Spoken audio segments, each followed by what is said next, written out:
Hi there, and welcome to this day in history for March 26th. March 26th is the 85th day of the year, 86th in leap years, in the Gregorian calendar, with 280 days remaining until the end of the year. Today's word is Euryvocalic. Euryvocalic is an adjective that means a word that uses all the vowels, including the Y. Interestingly, Euryvocalic itself is Euryvocalic. This comes to us from Greek, eury, which means wide, and vocalic, which means relating to vowels. I'd like to take a moment to remind you that links to my research are included in the show notes. Ask you to go ahead and click that like button. Consider subscribing if you haven't already. Stay to the end for those outtakes and let me know your thoughts in the comments. Remember that you can share this video with others by email or in your social media. And with that, we're going to start in the year 1484, when a man named William Caxton printed a translation of Aesop's Fables on March 26th. Utrecht University was founded in the Netherlands on March 26, 1636. It still exists and is one of the oldest universities in the Netherlands. This caught my eye because Utrecht is the name of an art supply company. Utrecht Art Supply makes good quality art supplies and are now part of the Blick Art Materials family, another good quality art supplier. If you're an artist, oil, watercolor, acrylic, colored pencil, pastel, you should definitely check these guys out. Blick and Utrecht. As far as I know, however, the university and Utrecht Art Supply don't really have anything to do with each other than the name. And back to the university, Utrecht University has a motto, a Latin motto, that translates to, "May the Sun of Righteousness enlighten us." And they're speaking of the sun, the solar sun. May the Sun of Righteousness enlighten us. That sounds nice. In 1802, a group of women sent President Thomas Jefferson a 1,200-pound chunk of cheese in gratitude for his support of religious tolerance. Well, 2 years later, on March 26, 1804, President Jefferson was presented with a mammoth loaf of bread to go with the remnants of that enormous block of cheese. It became quite a party, as they also had a big old roast beef and plenty of booze, and it didn't take long for that party to descend into a noisy, drunken party. But the thing here on this story was the mammoth loaf of bread.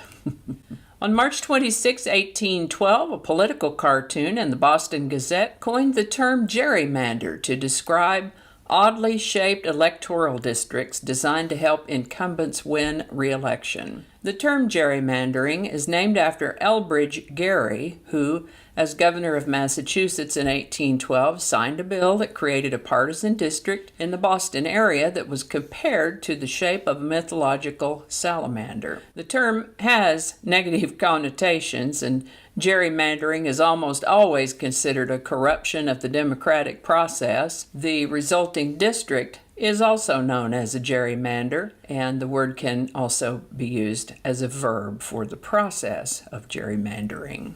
The Book of Mormon was published in Palmyra, New York on March 26, 1830. This is the birthday of American poet and playwright Robert Frost, born March 26, 1874. He lived to the age of 88. Also the birthday of American mythologist and author Joseph Campbell, born March 26, 1904. He's probably best known for his book, The Hero with 1,000 Faces, wherein he discusses a theory of the hero's journey. He lived to the age of 83. Austrian neurologist and psychiatrist Viktor Frankel was born on March 26, 1905. He's a Holocaust survivor, but is perhaps best known for his work Man's Search for Meaning, in which he draws on his concentration camp experiences and explains, for example, the way that a prisoner imagined his future affected his longevity, and that the primary motivational force of an individual is to find meaning in life. Dr. Frankel lived to the age of 92. Another good day for birthdays. This is the birthday of American playwright and poet Tennessee Williams, born March 26, 1911. A few of his well-known works are The Glass Menagerie, A Streetcar Named Desire, Cat on Hot Tin Roof, and Night of the Iguana. He lived to the age of 71. A book called This Side of Paradise was published on March 26, 1920, launching 23-year-old F. Scott Fitzgerald to fame and fortune. This is the birthday of American lawyer and jurist Sandra Day O'Connor, born March 26, 1930. And American actor Leonard Nimitz, born March 26, 1931. Most famous for his portrayal of Spock in the Star Trek TV shows and movies, he passed away in 2015 at the age of 83. And my goodness, what a lot of birthdays today. We got James Caan, Nancy Pelosi, Richard Dawkins, Erica Jong, Diana Ross, Steven Tyler, Vicki Lawrence, Teddy Pendergrass, Martin Short, Jennifer Gray. All these folks have birthdays today, March 26, in various years, of course.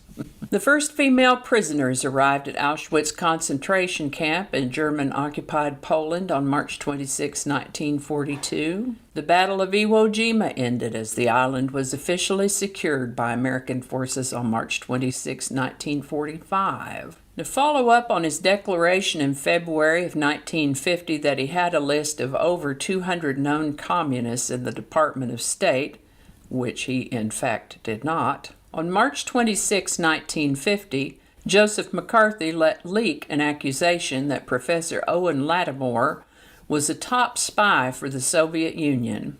I guess Senator McCarthy missed the Sunday school lesson the day that they taught the 10 Commandments and didn't know the one about thou shalt not bear false witness against thy neighbor, which is a rather archaic way of saying, dude, don't lie about people. Don't tell lies on people. Don't just make stuff up about people. Unfortunately, this fiasco ruined Lattimore's career, and as with all of McCarthy's communists, no actual evidence ever surfaced to support his charges. He sure got stuff stirred up, though, didn't he? On March 26, 1953, American medical researcher Dr. Jonas Salk announced on a national radio show that he had successfully tested a vaccine against poliomyelitis, the virus that caused the crippling disease of polio. On March 26, 1997, 39 bodies were found in the Heaven's Gate mass suicides.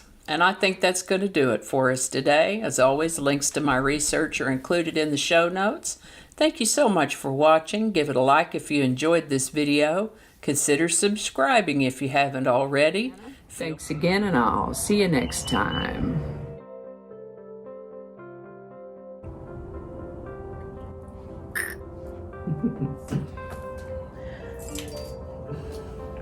Thank you. Oh, we're still recording. Okay, good. Thank goodness for editing. 95, Mississippi. Okay. The Volkswagen microbus. So many mistakes. I don't know how all that's going to go together, or if it's even going to make it to the video. We'll just see. That's not going to go.